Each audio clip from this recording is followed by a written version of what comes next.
guys, last week I placed my seed order for spring, summer, and fall planting for this next year, and I got my seeds in yesterday and I can't wait to share them with you. I ordered my seeds from Baker Creek Heirloom Seed Company, and they're a really great company, easy to work with. Placed my order, they always have very quick shipping, and they have tons of varieties. They also have free shipping, which is new this year with them, with any order. So this is pretty much my big seed order, and then as I get closer to summer, if I figure I need something else, or right before fall planting next year, I can order a few more if I need some more things for fall. And the shipping's still free, so I really like that. But the way I kind of go about figuring out which seeds I need is the first thing I kind of look at our grocery bill or what we tend to eat a lot of. So I try to keep in the house spaghetti because it's something really easy that I can throw together and it keeps us from having to eat out. So I know that if I need spaghetti sauce, then I need some type of noodle. I need some type of tomatoes to have a lot of in the summer, so I can make spaghetti sauce for having spaghetti sauce ready in the pantry throughout the winter months. So that's kind of how I look at my bill. If I know I want to have spaghetti sauce, so I need some tomatoes. We eat a lot of salads, so I know I need some salads, some spinach, different lettuces. If you do a lot of canning and you make a lot of pickles, then you might need cucumbers. We don't eat a lot of pickles. So when I think about ordering my seeds for cucumbers, I'm only pretty much ordering enough cucumbers for us to have to eat fresh during the summer. So I'm not looking to can and make pickles. So I don't need as many cucumbers as somebody else might. With green beans, now we do use a lot of green beans, so then I would plant more of those. So I kind of just look at what we eat and then try to figure out how much of that I might need for the year if I'm trying to plant and can and have enough for a year. Now that I make Carolina Swedes, there's 6 of us that'll be eating, so I have to kind of figure that out too. And since we've been growing fruits and vegetables for a few years now, this year will kind of be the first year where I've branched out and tried some different varieties of some things. So I'll tell you about those as I go through them. But I'll go on and get started. And I'll just show you the seeds that I got. So for beans, I like to do some type of pole bean. So this is a Kentucky Wonder, or called Old Homestead. It's a Kentucky Wonder pole bean.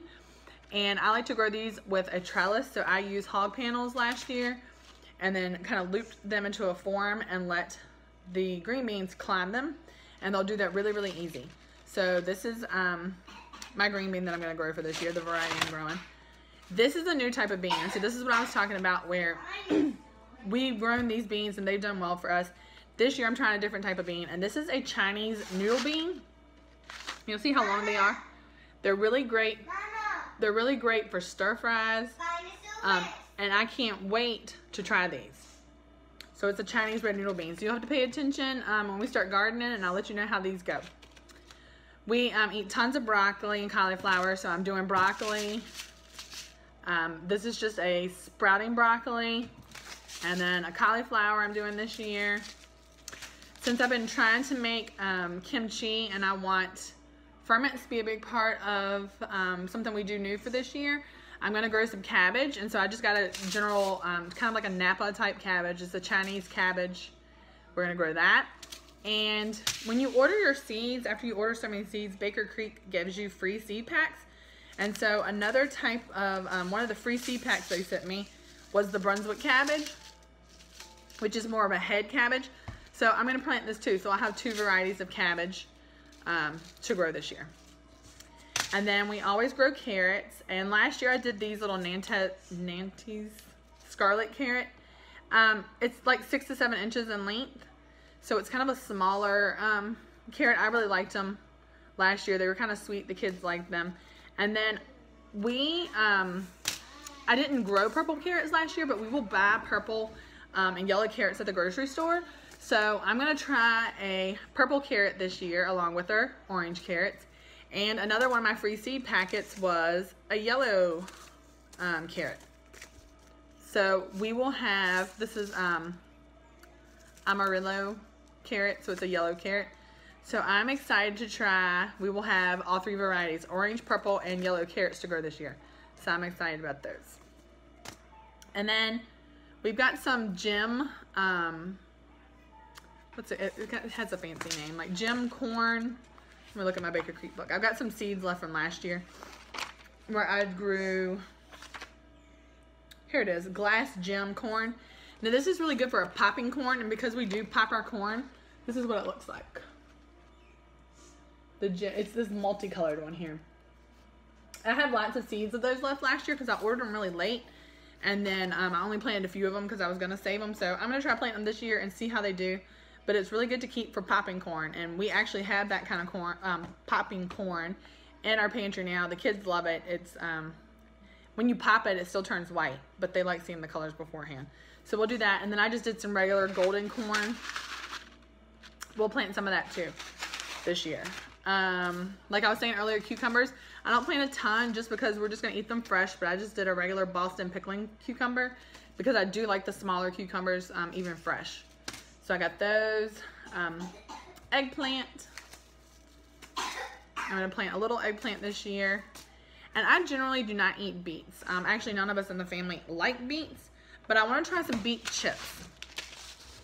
So, and when I did this, I thought we were still going to have pigs when I was thinking about ordering some things and I was going to feed them to the pigs. But we don't have the pigs.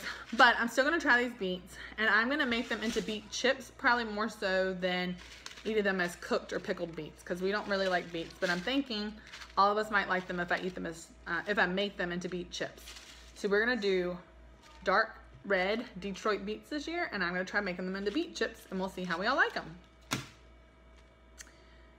Now, we eat a ton of salads. The kids love the salads. We love them.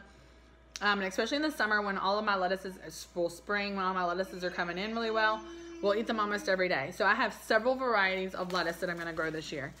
The Butter Crunch lettuce is always my favorite.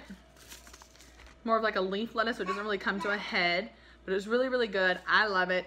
It is heat tolerant, so I did really well with it, even though when it was warm last year, except for when it gets like the heat of summer. I didn't really have it then. But this will do great for spring. It'll go into summer. And then I'll plant it again in fall so that we'll have some more. And next year, if you watched our video the other day when I was talking about new things for 2019, one of the things I want to do is try to do low tunnels this year so that we can keep some of our vegetables into the winter months. So even though they're not growing then, you can still have them under the low tunnel and they're ready to be eaten when you want them. So I will probably most definitely place another order for lettuces like midsummer so that I'll have them to get ready for fall. And when I start planting these, all of these lettuces, so we've got the Butter Crunch, I did a Butter King, a flashy Butter Gem lettuce, so you'll see it's like a green with a little red speckles in it. And then Landis Winter lettuce. Okay, so like I was saying, the Winter Landis lettuce is a winter lettuce and it's really good for cold, so I'll probably save that one for when we do our low tunnels for fall gardening. So some other things I got for salads was a red kale. I got peppercress and spinach. We use lots of spinach. I put spinach in every single one of Caroline's feeds every day. We use it in eggs, salads. We use a lot of spinach, so we do spinach. And then I have planted onions from like the little onion bulbs before, but I've never planted them by seed. So I am going to try this year to do this yellow sweet Spanish onion from seed. I'm doing a bullnose pepper and some jalapenos. And then our general, some squash. So I've got my yellow straight neck squash. Butternut squash. I like them because they'll last a long time. You can put them on the counter even, you know, after you pick them, and they will last a long time. So I'm really glad to have, I got 2 packs of these just so I'll have lots, and you can make a pie out of them. You can do soups out of them, all sorts of different stuff. I got a thing of spaghetti squash because we've done those sometimes as a substitution for pasta. And then we always do zucchini. I love to freeze it. Like I'll grate it and freeze it so we can do zucchini breads and stuff during the winter. So I did that. Oh, melon. So in the summer, my kids love melons, like for fruits. And we try to do a lot of eating fruits and vegetables when they're in season. So summer's a great time for those. So we've got some Tandu honeydew melons. I've got cantaloupes. And then I did 3 different types of watermelons this year. So I did a traditional crimson sweet watermelon, which is your pretty, you know, green with the red flesh on the inside, or pinkish red flesh on the inside. And then I did 2 other ones that were recommended. This one, the Yamato Cream. Let me find a picture of that one. It was voted one of the best for taste at the Baker Creek Heirloom Festival, and I'm really excited to try that one. I can't wait to see what the kids think of it when they actually see me cut it open, because the inside of it is white, so it's like a buttercream color on the inside. And where is it? That was right here with the melon. Hold on. Let me get this back here with watermelons. Let's see.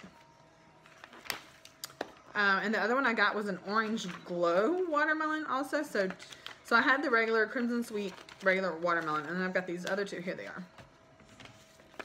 So the Yamato Cream is this one right here. So it's kind of a buttercream white inside. And I'll read you what it says. It was a taste test favorite, an outstanding Japanese variety bred by renowned watermelon expert of the 20th century, I will butcher his name, Mr. Takeshi Kanda. Yamato Cream was bred in what is now the Nara prefecture in Japan. Buttercream colored flesh is a bit citrusy, sweet, and complex. It was a runaway winner in the 2018 taste test trials at the National Heirloom Exposition. Flavor has been described as an Asian pear and apples with a light citrus tone, making a refreshing, sweet, almost pear-like juice. This variety is fairly early to mature and not ideal for shipping because it will crack easily, but perfect for small farmers and especially home gardeners. So I'm excited to try this. I can't wait to see how this one tastes. There's not, how many seeds are in that pack? Does it say? 10 seeds. So we'll plant a few and see how we like those. And then the other one that I got is an orange glow. So if you look at it, it is really orange. It's actually right here beside the Yamato Cream in the book. So you can see this nice orange color here for the orange glow. And it's a deep orange flesh, very sweet, excellent, almost has a tropical flavor, it says. Best tasting of all the orange varieties tried, and a favorite to many who tried it. So I'm excited to try that one too. So we have those 3 different types of watermelons we're going to try. I got 2 types of pumpkins to try this year, mainly to try for soups and pies. So I got this New England sugar pie pumpkin, and just for some decorating around the house, I got the little Jack B. Little tiny pumpkins. So I'm excited for those. And like I said earlier, we do a lot with tomatoes. So I got the kids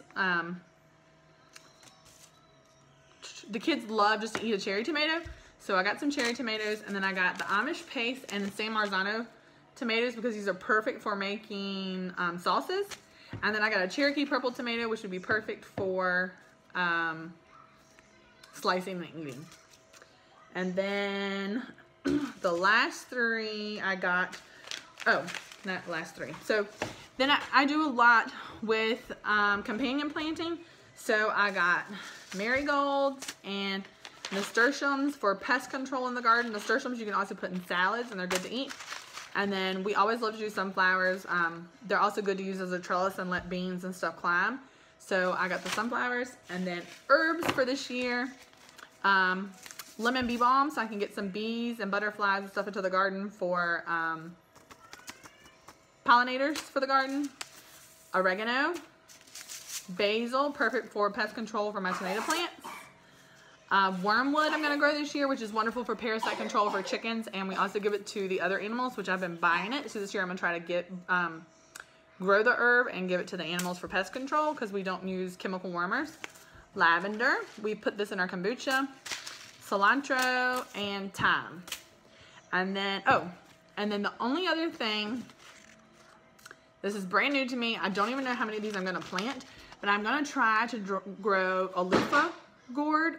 And if we're making soaps from the goat milk, from milking the goats, I'm gonna try to put some loofahs in it, or see how we like scrubbing with them, those too. So those are the seeds I got. I have also been drawing out and working on planning out my garden and where all these things are gonna go. So I've got color coded, and since we have a new garden area this year, I've been drawing out where things are gonna go and started trying to figure out what's gonna go where with companion planting. So I'm excited for you to join us. I can't wait for you to follow us as we start the greenhouse and start seeds outside and then move them to the garden. It's gonna be exciting. Can't wait for you to join us. Don't forget to like this video, subscribe, and tell me in the comments, what are you planting this year? Is it your first time gardening? Have you gardened forever? Are you trying any of the same things we are, or different varieties? I wanna hear about it. Thanks, guys.